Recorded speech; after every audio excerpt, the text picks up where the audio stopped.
Yepers, gonna be talking about this one more time, as it's an anime that just got done finishing, and it's Tojima Wants to be a Kamen Rider.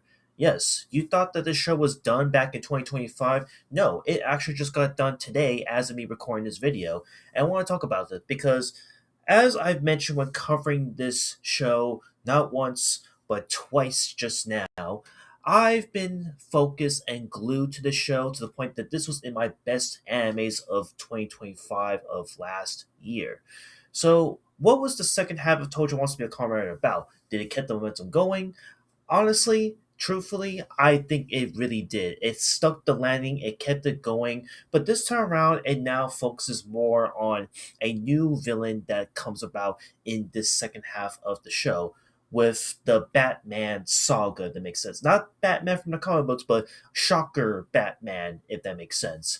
So, in this half of this show here, we get to see a little bit of a glimpse of a new villain and what his reigns and plans to taking over the world, turning people to shocker combatants is all about.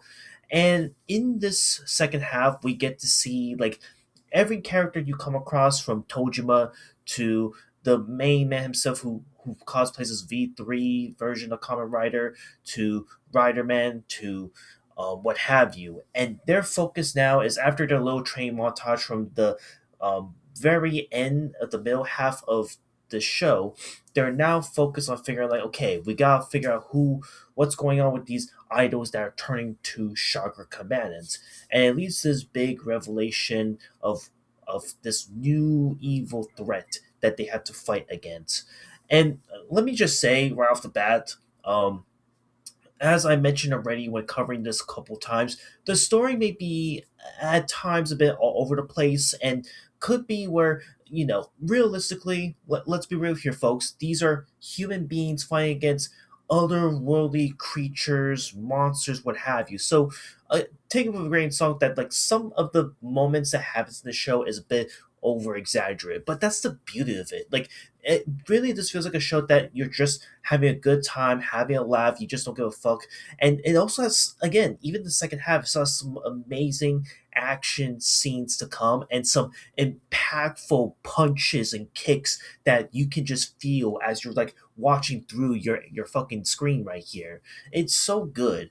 And as I mentioned already, the music in this show still fucking slaps. The animation is still really nice, really clean by Linden Film Studios as always. The voice acting in the show is, as I mentioned from last year, the most passionate voice acting that I've ever seen put in these characters, which again could have been like a one-dimensional side note character, but it turned out to be full of life, full of fresh air.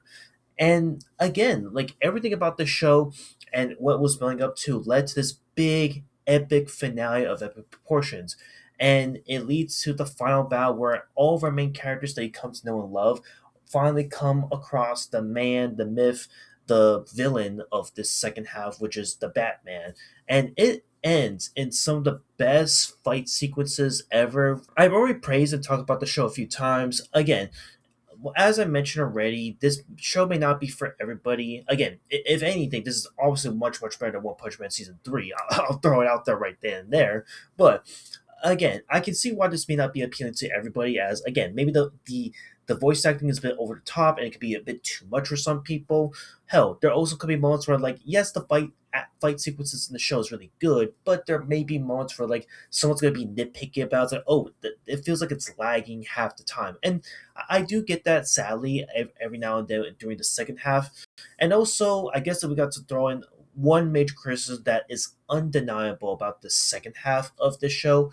It's the honestly the first two, three episodes regarding the little side quest arc with Spider-Man, the one of the idol girls, and then the introduction to this noodle conquest man who traveled around the world to find the best set of noodles for his ex girlfriend or girlfriend, what have you. I don't know. It's super weird. It goes on a weird tangent, but the whole point of that little arc was to prove that, oh yeah, when Spider-Man just realized that, oh damn, humans are a lot more interesting than I thought. They're actually more powerful than we shocker people were assuming to believe. I think it's cool, but it felt a little derailing in the way from the Batman story that was happening in this show, if that makes sense. But even despite that being the main issue here, I think that this show is still a must watch if you not only love Kamen Rider growing up as a kid, or you just want to watch some nuts and butts action, or some really good, sexy fan service moments that actually hit in the best timing possible. Again, this show is full of charisma, it's full of characters, and it's full of laughs and fun that you're never going to get bored of from start to end. And if a season 2 of the show ever comes out in the near future, I am 100% on board for a season 2. But until then, I would be giving Tojima Wants to Be a Kamen Rider. I gave it an 8 out of 10 back then, and I would now, even still to this day, give it an 8 out of 10, even as of right now. So yeah, Tojima Wants to Be a Kamen Rider. It's really good, absolutely a must watch, and that's it. I'll see you on the next one. Later.